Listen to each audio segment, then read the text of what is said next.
अस्सलाम वालेकुम, कैसे हैं आप सब। उम्मीद करती हूँ सब ठीक ठाक और खैरियत से होंगे। हाँ जी, तो आज सादे के किचन में बन रहे हैं वेजिटेबल पकोड़ा।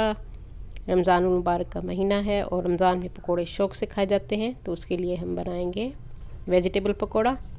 हाँ जी, उसके लिए एक मीडियम साइज़ की प्याज ली है, बारीक काट के वो डाल दी है। एक आलू लिया है, लंबाई में उसको हमने काट दिया है। गाजर है और एक शिमला मिर्च है, 2 से 3 हरी मिर्चें और 1 कप बेसन का मैंने इसमें डाल दिया। इसको अच्छी तरह से आपने मिक्स कर लेना है सब चीज़ों को। इसमें पानी का इस्तेमाल हम थोड़ा करेंगे।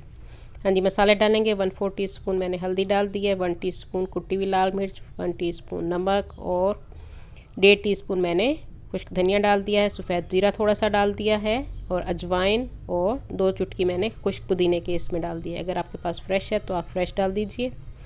बहुत थोड़े पानी से हम इसको गूँधेंगे क्योंकि सब्ज़ियाँ अपना पानी छोड़ती हैं।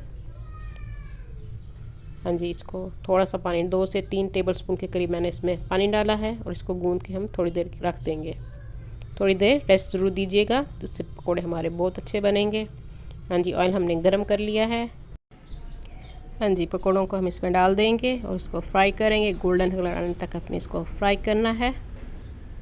जो लोग न्यू है मेरे चैनल पे वो जल्दी से मेरे चैनल को सब्सक्राइब कर लें। मेरी वीडियो को लाइक और शेयर भी ज़रूर कर दिया कीजिए अपने फ्रेंड्स एंड फैमिली में, और साथ बेल आइकन को भी प्रेस कीजिए ताकि हर आने वाली न्यू वीडियो का नोटिफिकेशन आप सबको मिल सके।